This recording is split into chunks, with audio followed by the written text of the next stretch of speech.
वै मंगल करन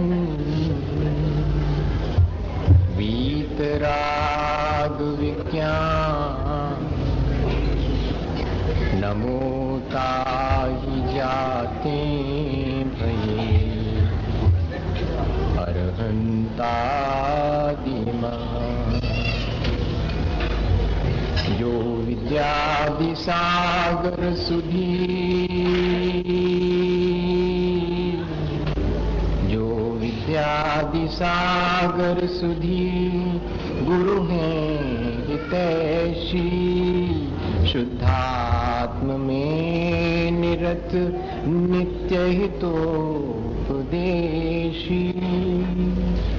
वे पाप ग्रीष्म ऋतु में जल है सयाने पूजूं सतत केवल ज्ञान पाने पूजूं मुझे सतत केवल ज्ञान पाने। बोले भगवान महावीर स्वामी की, आचार्य कुंद कुंद स्वामी की, आचार्य गुरुवर विद्यासागर मुनि महाराज।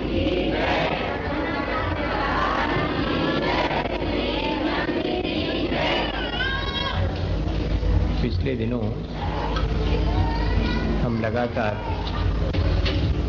अपने परिणामों की निर्मलता के लिए हमें कैसा विचार करना चाहिए, हमें किस दिशा में अपना पुरुषार्थ करना चाहिए, इस बारे में सीख रहे थे। दो ही काम अगर देखा जाए तो हमारे जिम्मे हैं अपने आत्म कल्याण के लिए कि एक तो हम अपने बुरे संस्कारों को तोड़ें और दूसरा हम अपने अच्छे संस्कारों को निरंतर बढ़ाते जाएं। इतना ही काम हमें करना है। और मजा ये है कि एक काम करने जाओ तो दोनों काम हो जाते हैं।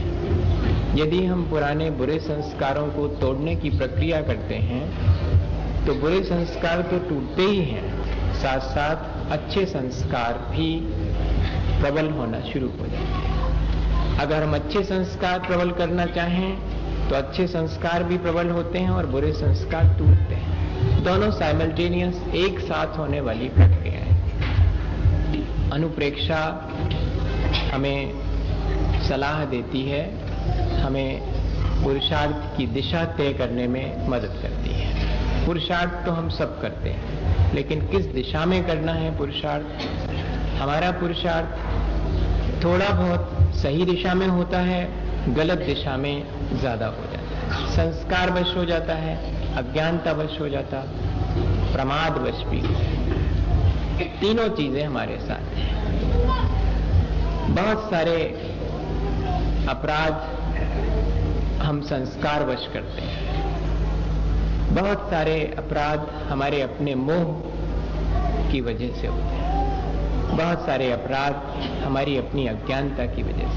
हम नहीं जानते हैं कि ऐसा करने से और हमारे जीवन में क्या मुश्किल हम खड़ी कर लेंगे, हम स्वयं भी नहीं जान पाते हैं। कई लोग ऐसे हैं जिन्हें नहीं मालूम है कि वे जो कर रहे हैं उसका फल क्या मिलेगा उन्हें। अज्ञानता बहुत है, हम लोगों को भी कर्म के बारे में अज्ञानता है, मोह तो है कि, और प्रमाद जिसको कहते हैं। प्रमाद भी बहुत बड़ा फैक्टर है।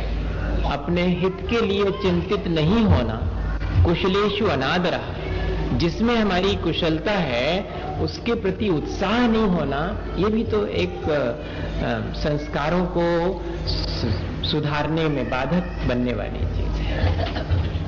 हम समझते हैं कि हमें ऐसा कर लेना चाहिए, लेकिन हम आलस कर जाते हैं। अच्छा करने में आलस भी हमारे लिए अच्छा नहीं करने देती है। ये कुछ बातें जो कि हम पिछले दिनों से लगातार समझ रहे हैं। कल भी हमने एक बात समझी थी, वो ये थी कि डिकलराइजेशन करना ये अनुप्रेक्षा हमें सिखाती है। हम बहुत सारे रंग अपने ऊपर चढ़ा करके रखते हैं और निरंतर एक न एक रंग हमारे ऊपर चढ़ता ही जाता है, अपनी ही इच्छाओं का, अपनी ही कामनाओं का। क्या करें? उस रंग को, जैसे कि रंगरेज कपड़ों पर रंग भी करता है और कभी कभी रंग को हटाता भी है, तो ठीक इसी तरह से हम भी जो है एक विशेष प्रकार का रंग, वो वीतरागता का रंग है। अभी तो हम राग के ही रंग में रंगे हुए हैं, द्वेष के रंग में रंगे हुए हैं। क्या हम ऐसा कुछ कर सकते हैं कि राग द्वेष के रंग को छुड़ा दें? तो जो हमारा वीतराग का रंग है, वो रंग नहीं कहना चाहिए, वो तो कलरलेस वाली स्थिति है, पानी का कोई रंग नहीं होता। ठीक वही स्थिति हमारी प्राप्त हो सकती है। कषायों के रंग को हटाने का काम अगर कोई करता है तो वो अनुप्रेक्षा करती है, क्योंकि हमारे संसार में दुख का कारण या कि हमारे भ्रमण का कारण कोई है तो वो हमारी कषाएं ही हैं। हमारी अस्थिरता का कारण भी हमारी कषाएं हैं। जैसे कि पानी में लहरें उठती हैं तो क्या होता है, ठीक ठीक अपना चेहरा दिखाई नहीं पड़ता, और रंग डाला हो उसमें, गंदा पानी हो, तब भी अपना चेहरा नहीं दिखाई पड़ता। ठीक इसी तरह से हमें अपने आत्मा का स्वरूप दिखाई नहीं पड़ता। अगर कामना का कोई ना कोई रंग उसके भीतर, कषाय का रंग हो और मन वचन काय की प्रवृत्ति की तरंग हो, तो फिर वाइब्रेट होगा पूरा का पूरा जीवन। जैसे तरंगें उठती हैं तो हम अपना चेहरा खुद नहीं देख पाते। शांत जल हो और निर्मल जल हो तो हम अपना चेहरा आसानी से देख लेते हैं। इसी तरह जो है, अगर कषाएं मंद हो और मन वचन काय की प्रवृत्ति शुभ हो, सदी हुई हो, तब फिर हमें थोड़ा सा अपने आत्मा का स्पर्श या आत्मा का भान करने की गुंजाइश निकलती है। हम ऐसा कर सकते हैं। तो कल हमने ये चीज समझी थी कि हमें रंग भी हटाना है और तरंग भी हटाना है। रंग कषाय का है हमारे ऊपर, और तरंग हमारे मन में मन वचन काय की क्रियाओं के जो उद्यम हम करते हैं उसकी तरंग हमेशा उठती रहती। ये करूं, ऐसा सोचूं, ऐसा बोलूं, ये सब तरंगे हैं।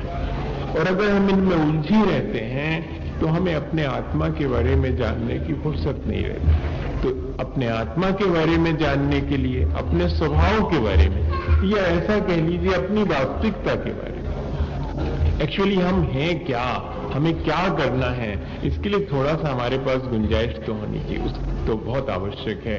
ये अनुप्रेक्षा हमें यही सिखाती है। हम अपने जीवन की यात्रा को किस तरह से करें। जैसे कोई व्यक्ति किसी रथ में बैठा हुआ हो, वो अपने रथ को कैसे दौड़ाए रास्ते पर और अपने गंतव्य तक कैसे पहुंचे, तो कहते हैं वो अपने घोड़ों को ठीक ठीक रखे, बलगाएं संभाल कर रखे, नहीं तो रथ कहीं टकरा जाएगा तो उसमें बैठा हुआ जो रथी है उसको तो चोट पहुंचेगी। इसी तरह तो ये रथ है हमारा रथ हमारा शरीर है, हमारे घोड़े पांचों इंद्रियां हैं, बलगाएं हमारा मन है। अब चेतना उसमें बैठी हुई है, ये रथ है, इस रथ में चेतना बैठी है, शरीर के रथ में चेतना बैठी है और घोड़े जुते हैं इंद्रियों के और बलगाएं हैं मन के हाथ में। अब जिस चेतना का जितना बढ़िया कमांड होगा, जितना बढ़िया सारथी होगा, सारथी कौन है उस रथ का? सारथी तो हमारा विवेक है। वो विवेक कहां से आता है? वो अनुप्रेक्षा हमें देती है। और अगर वो अनुप्रेक्षा के द्वारा हम विवेक प्राप्त कर लें तो हम अपने घोड़ों को, इंद्रियों के घोड़ों को और उसकी जो मन की वल्गाएं हैं उनको ठीक ठीक दिशा दे पाएंगे, और फिर आसानी से हमारा ये शरीर भी फिर बाधक नहीं बनेगा, वो तो दौड़ता चला जाएगा रथ की तरह आगे और हम अपने गंतव्य तक पहुंच जाएंगे। इस तरह यदि हम एक प्रतीकात्मक ढंग से भी अपने जीवन को समझना चाहें तो हम समझ सकते हैं। अनुप्रेक्षा विवेक की तरह हमें कैसे जीना है ये स्टाइल बताती है। जीते सब हैं, पशु भी जीता है, एक छोटा सा एक इंद्रिय जीव भी अपना जीवन यापन कर लेता है, उसके भी चारों संज्ञाएं हैं, आहार, भय, मैथुन और परिग्रह संज्ञा उसके भी लगी हुई हैं और अपने भी हैं। लेकिन उन संज्ञाओं के बीच भी अपने आत्म कल्याण के लिए कुछ कर लेना, ये तो मनुष्य के बूते की बात है। और ऐसा मनुष्य जिसके पास अभ्यास के द्वारा विवेक उसने अपना जागृत कर लिया है, अनुप्रेक्षा के द्वारा, अनुप्रेक्षा हमारे विवेक को जागृत करती हैं, हमें ठीक ठीक दिशा में अपने इंद्रिय, मन और शरीर को ठीक दिशा में गति देने के लिए ये अभ्यास अनुप्रेक्षा का बहुत सहयोगी बनता है। ऐसी अनुप्रेक्षाओं को हम समझ रहे हैं। आज हमने 6 अनुप्रेक्षाएं तो समझ ली हैं। यहाँ संसार में जो कुछ हमें शाश्वत दिखाई पड़ता है वही एक दिन नष्ट हो जाता है। पर्यायें नष्ट होती हैं, उसके पीछे छिपा हुआ द्रव्य वो तो शाश्वत है।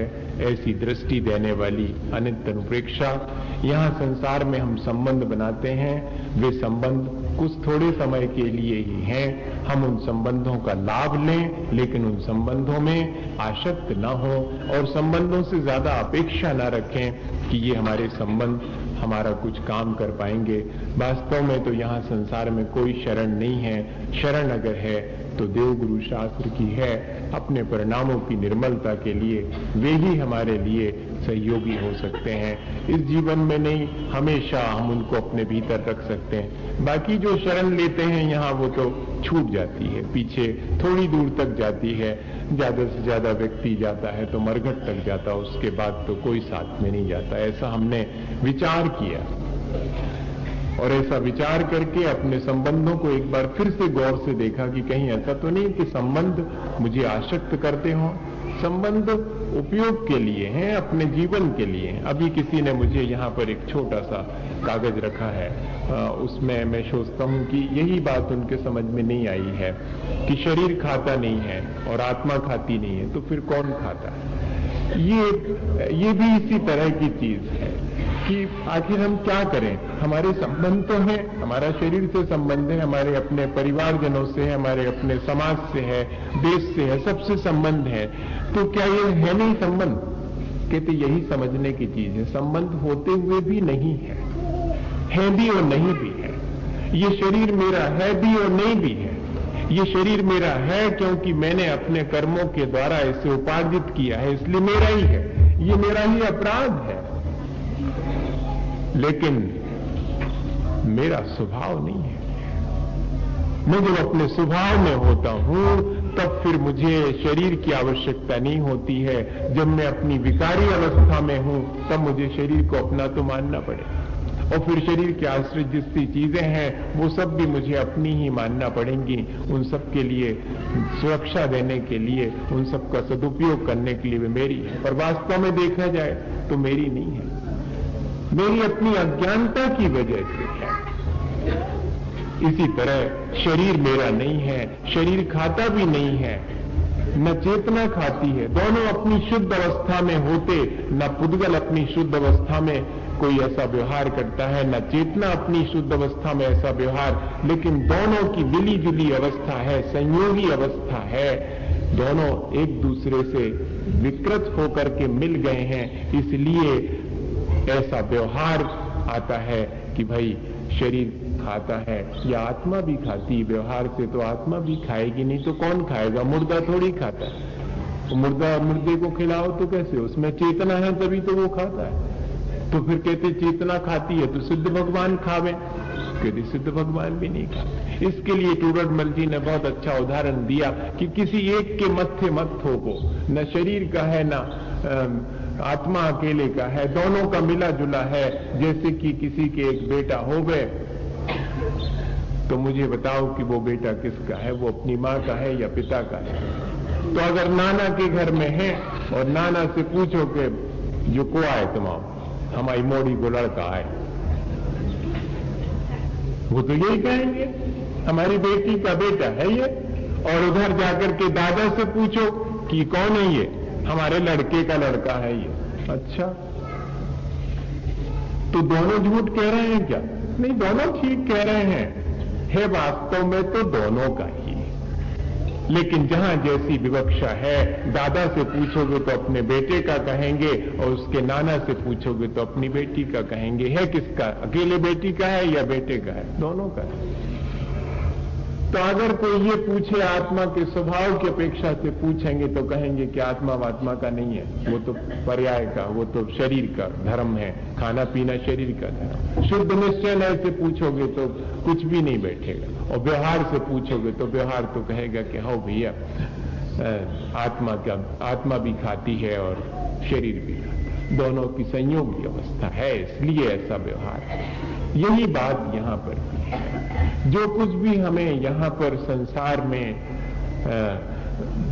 चारों गतियों में भ्रमण करने का दुख है, वो हमारा अपना स्वभाव नहीं है, लेकिन क्या करें, हमारी अज्ञानता की वजह से ये दुख हमें यहां उठाना पड़ रहे हैं। यही तो संसार अनुप्रेक्षा हमें बताती है कि संसार में भ्रमण तो है, लेकिन वो भ्रमण का कारण क्या है। चहुगति दुख जीव भरे हैं, परिवर्तन पंच करे हैं, सर्वविधि संसार आसारा, या में सुख नाही लगा रहा। बिल्कुल ठीक बात है, चारों गतियों में कष्ट भरे हुए हैं, 5 परिवर्तन करना पड़ते हैं, द्रव्य क्षेत्र काल भाव और भाव परिवर्तन, और यहां पर सार तो कुछ भी नहीं है, सब असार है। तो क्या करें, संसार को उठा के एक तरफी फेंक देवें, वहीं तो रहना पड़ेगा संसार में। तो कहते ये इससे क्या संदेश लेना, संदेश ये लेना कि इसमें चारों गति और पंच परावर्तन क्यों करना पड़ते हैं, इसमें से कुछ सार मिलता क्यों नहीं। क्योंकि मैं अज्ञानी हूं, इसलिए इसमें से सार नहीं मिलता मुझे। और मैं अगर ज्ञानी हो जाऊं तो चारों गतियां मुझे परेशान नहीं कर सकती, ना पंच परावर्तन मुझे परेशान कर सकते। सम्यक दृष्टि को पंच परावर्तन नष्ट होकर के अर्धपुद्गल परावर्तन शेष रह जाता, उसके बाद तो नियम से वो मोक्ष जाएगा ही जाएगा। इतना काम तो सम्यक दर्शन के द्वारा हो जाएगा। तो ये चीज उसमें समझने की, संसार अनुपेक्षा में ये चीज समझने की है कि भाई जब सब यहां पर असार है तो मेरा फर्ज क्या है, मैं जाग जाऊं, मैं अपने विवेक को जागृत कर लूं और इस संसार से बचने के लिए उपाय कर लूं। और बचने का उपाय यही है कि मैं अगर विवेक जागृत कर लूं तो बच ही जाऊंगा। ऐसी ये संसार अनुप्रेक्षा है। और फिर एकत्व और अन्यत्व दोनों भावनाएं हमने भाई हैं कि मैं क्या हूं, मेरी अपनी एग्जिस्टेंस, मेरी अपनी स्वाधीनता, मैं कितना परावलंबी हो जाता हूं, छोटी छोटी चीजों के प्रति मैं अपनी स्वाधीनता छोड़ देता हूं। नहीं, मैं सुख दुख के भोगने में स्वाधीन हूं, मैं चाहूं तो सुख भोगूं, मैं चाहूं तो दुखी होता रहूं, और मैं चाहूं तो इस संसार के सुख दुख से पार होकर के अपने आत्मा का आनंद भी लेना चाहूं तो मैं इतना सक्षम हूं। ये एकत्व अनुप्रेक्षा मुझे सिखाती है। और अन्यत्व अनुप्रेक्षा क्या सिखाती है कि जो पर पदार्थ हैं वे तुम्हारे नहीं हैं, व्यर्थ भ्रमित होते हो, पर को अपना बनाने की चेष्टा करते हो, वे बनते हैं ही नहीं। और तुम जब उनको अपना नहीं बना पाते तो दुखी होते हो, जब थोड़ा बहुत अपना बना लेते हो भ्रमवश तो अहंकार कर लेते हो कि देखा मेरे पास इतनी चीजें हैं, और कल के दिन वे छिन जाती हैं तो दुखी हो जाते कि मेरे पास कुछ नहीं, मैं अकेला रह गया। तो ऐसा अन्यत्व जो है पहले से ही मान के रखो ना कि ये पृथक है सो पृथक ही है। ऐसी सलाह अन्यत्व अनुप्रेक्षा देती है और अन्यत्व अनुप्रेक्षा सिखाती है कि सबके साथ तो रहो, लेकिन सब पर अपनी जिम्मेदारी मत डालो, क्योंकि पर तो पर है, जिम्मेदारी अपने हाथ में रखो। हाथी पर तो बैठो, लेकिन अंकुश अपने हाथ में रखो। घोड़े पर तो रख बैठो, लेकिन बलगाएं अपने हाथ में रखो। ऐसा ना हो कि खाली छोड़ दिया, बिना ब्रेक की गाड़ी में बैठोगे तो नष्ट हो जाओ। ठीक यही स्थिति अन्यत्व अनुप्रेक्षा के साथ कि ठीक है, जितना विस्तार तुमने किया है वो पर है, सब तुम्हारा उसमें कुछ भी नहीं है, ऐसा मान करके जीने वाला ही वास्तव में चीजों का उपयोग कर पाता है। वरना जो चीजों में जितना गाफिल होगा, जितना आसक्त होगा, वो चीजों का आनंद नहीं ले पाता है। उसकी आसक्ति उसे दुख ही देती है। अहंकार और संक्लेश दोनों वस्तुओं से आसक्ति के कारण होते हैं। इसलिए अन्यत्व अनुपेक्षा। शरीर के बारे में भी हमने समझा था कि शरीर का उपयोग कर ले हम, दुरुपयोग ना करें, सदुपयोग करें। हम उस शरीर को धर्म ध्यान में लगाएंगे तो हमारा शरीर भी सार्थक हो जाएगा, और अगर हम विषय कषाय में शरीर को लगा देंगे तो हमारे आत्मा का पतन होगा। फायदे का तो सौदा ये है कि अपने आत्मा के कल्याण के लिए शरीर को भी और धर्म ध्यान में लगा दिया जाए। इतना हमने कल अनुप्रेक्षा से सीखा। आश्रव अनुप्रेक्षा भी इसी सबसे मिली जुली चीज है। आश्रव के मायने होता है कर्मों का आत्मा में आना। कर्म आत्मा में हमारे मन वचन काय की क्रिया के द्वारा आते हैं, और कर्म आत्मा से बंधते हमारी अज्ञानता और हमारे मोह की वजह से, हमारी कषायों की वजह से। अज्ञानता कहो, मोह कहो, कषाय कहो, बात एक ही है, कहने का ढंग है। मोह दो प्रकार का होता है, एक दर्शन मोह होता है, एक चारित्र मोह होता है। दर्शन मोह हमारी श्रद्धा को बिगाड़ता है, चारित्र मोह हमारे पवित्र आचरण को बिगाड़ देता है, और वही अज्ञान कहलाता है। अपने आत्मा के बारे में ज्ञान नहीं होना, ये दर्शन मोह का काम है। हमारी श्रद्धा जहां होनी चाहिए आत्मा में और परमात्मा में, वो नहीं होने देता, तो ये दर्शन मोह है, पर उसको हम अज्ञान कह देते हैं। कॉन्सेप्ट क्लियर नहीं है, ये अज्ञान है हमारा, और हमारे आचरण में पवित्रता नहीं आती, उसके लिए चारित्र मोह है। तो इस तरह देखें तो अज्ञान, मोह, ये कषाय सब चारित्र मोह की तो प्रकृतियां हैं, कषाय। तो मुख्य रूप से देखा जाए तो हमारे इस संसार का कारण क्या है? संसार का कारण हमारे कर्म हैं। वे कर्म आते कैसे हैं? हमारे निरंतर मन वचन काय की कोई ना कोई क्रिया चलती है, उसकी वजह से कर्म आते हैं। हम हमेशा कार्ड डालते रहते, इनविटेशन कार्ड। हमारे यहाँ तांता लगा हुआ है आने वालों का, तो हमने इनविटेशन कार्ड दिया है, बुलाया है, इसलिए आते हैं। मन वचन काय की क्रिया करते हैं तो कर्म हमेशा आते रहते हैं। उसमें सूत्र जी में एक सूत्र आता है ना, देखिएगा, किसी को याद आए एकदम। सूक्ष्म क्षेत्रावगाह स्थिता सर्वात्म प्रदेशेषु अनंतानंत प्रदेश आत्मकर्मणो नहीं है। शुरू का बताइएगा एकदम। सूक्ष्म से तो याद आ रहा है, उसके पहले का नहीं याद। तो योग ज्ञान पुद्गलान आदत्ते सब अंधा, ऐसा करके आता है उसमें। सूक्ष्म एक क्षेत्रावगाह स्थिता सर्वात्म प्रदेशेषु प्रदेश अनंत अनंत प्रदेश। सूक्ष्म है, एक क्षेत्रावगाह अर्थात वहीं के वहीं हैं, कहीं से आना नहीं है। और कर्म के योग 6 बातें उसमें आती हैं कि सूक्ष्म हैं, एक क्षेत्रावगाह संबंध वाले हैं, कर्म के योग्य हैं, और अनंतानंत प्रदेश हैं। नाम प्रत्याह सर्वतो योग विशेषात सूक्ष्म क्षेत्रावगाह स्थिता सर्वात्म प्रदेशेषु अनंतानंत प्रदेश। नाम प्रत्यय, जैसा नाम है वैसे ही उनका काम है। ज्ञान आवरण है तो ज्ञान को आवृत करने वाला कर्म है। तो नाम प्रत्याह सर्वतो, सब तरफ से आते हैं। योग विशेषात, जैसी मन वचन काय की क्रिया होगी वैसा आएगा कर्म। योग विशेषात, सूक्ष्म है, एक क्षेत्रावगाह, और स्थिता, कहीं दूर नहीं है, वहीं स्थित है। सर्वात्म प्रदेशेषु अनंतानंद प्रदेशा, सब आत्मा के प्रदेशों पर अनंत अनंत कर्म प्रज्ञाएं आकर के और बंध जाती हैं। इसी का नाम तो आश्रव है। आश्रव दोनों प्रकार का होता है। आश्रव का विचार करना चाहिए कि कैसे कर्म आते हैं और कर्म के आने का कारण क्या है। मुख्य चीज तो ये है, कर्म तो आ रहे हैं निरंतर, लेकिन आने का कारण क्या है? क्या मैं उनको क्या मुझे उन कर्मों के आने से कोई लाभ है क्या, या मेरी हानि हो रही है?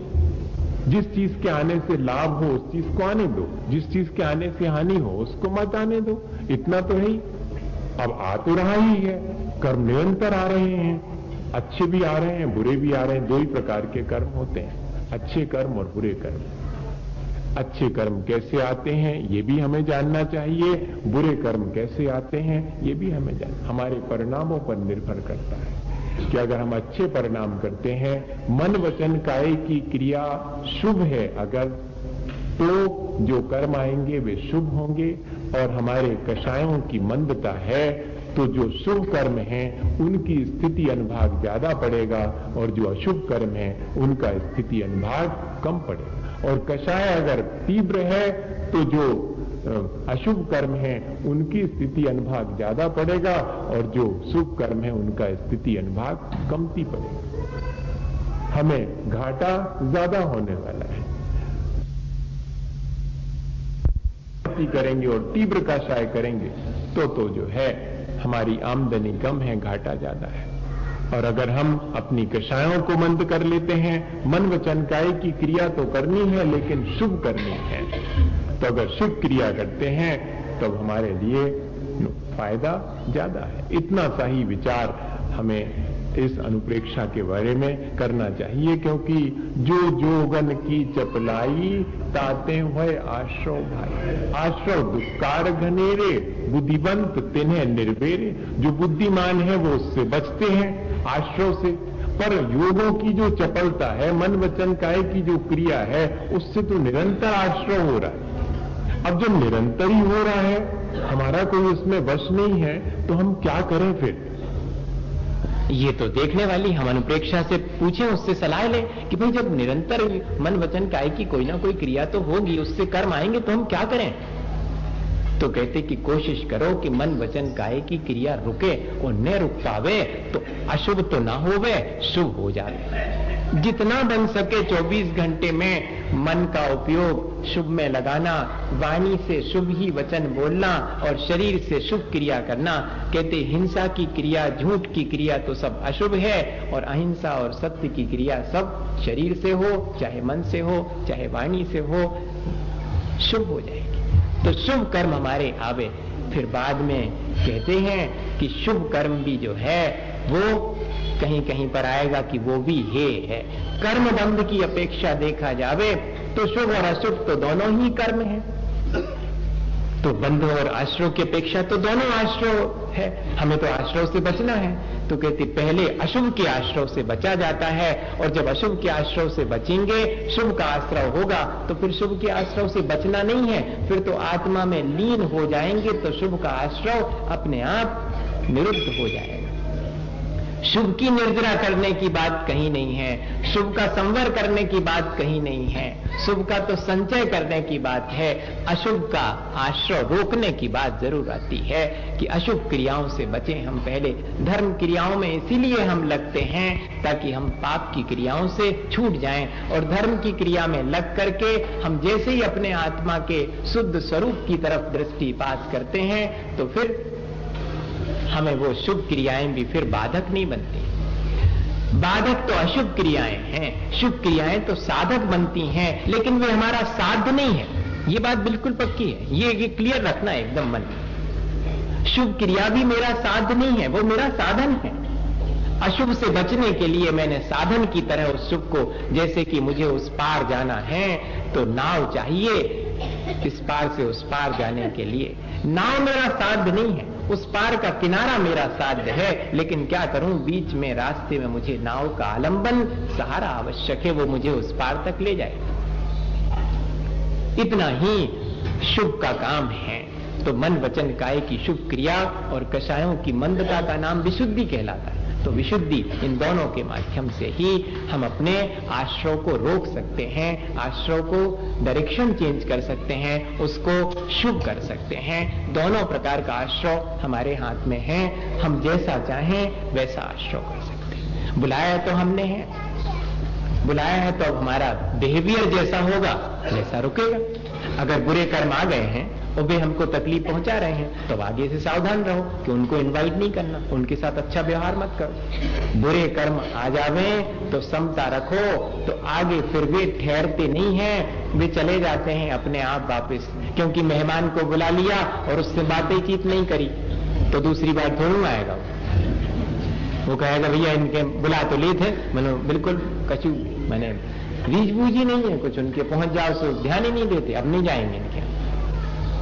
तो इसी तरह हम कर सकते हैं आराम से कि अगर कोई बुरा कर्म, क्रोध हमारे हृदय में आ गया, ठीक है, हमें आपसे मतलब ही नहीं, हम नाराज ही नहीं होंगे, आओ तुम आओ, अपने आप नहीं आओगे। और जब अच्छे परिणाम हो जावे, अच्छा भाव आ रहा है, बहुत अच्छा, उस समय प्रसन्न चित्त हो, उत्साह पूर्वक शुभ कार्य को उत्साह पूर्वक करो, और जो अशुभ कार्य है उसको उत्साह पूर्वक मत करो। उसमें उतनी रुचि मत लो। करना पड़ रहा है, कर्तव्य है इसलिए कर रहा हूं, पर मेरी कोई रुचि नहीं है अशुभ के करने में। मेरी तो रुचि उत्साह शुभ के करने में है। अगर इतना हम करते हैं तो धीरे धीरे करके अशुभ कर्म कम होते चले जाते हैं, शुभ का रेशियो बढ़ता चला जाता है। इतना शुभ कर्म तो अपने को कमा के रख ही लेना चाहिए भैया, ताकि दो बातें अच्छी सुनने का अवसर मिल सके। मोक्ष मार्ग प्रकाशक में लिखते हैं कि इतना पुण्य तो श्रावक को और साधु को सबको संचित करना चाहिए कि जिस पुण्य के उदय में हम धर्म ध्यान कर सकें।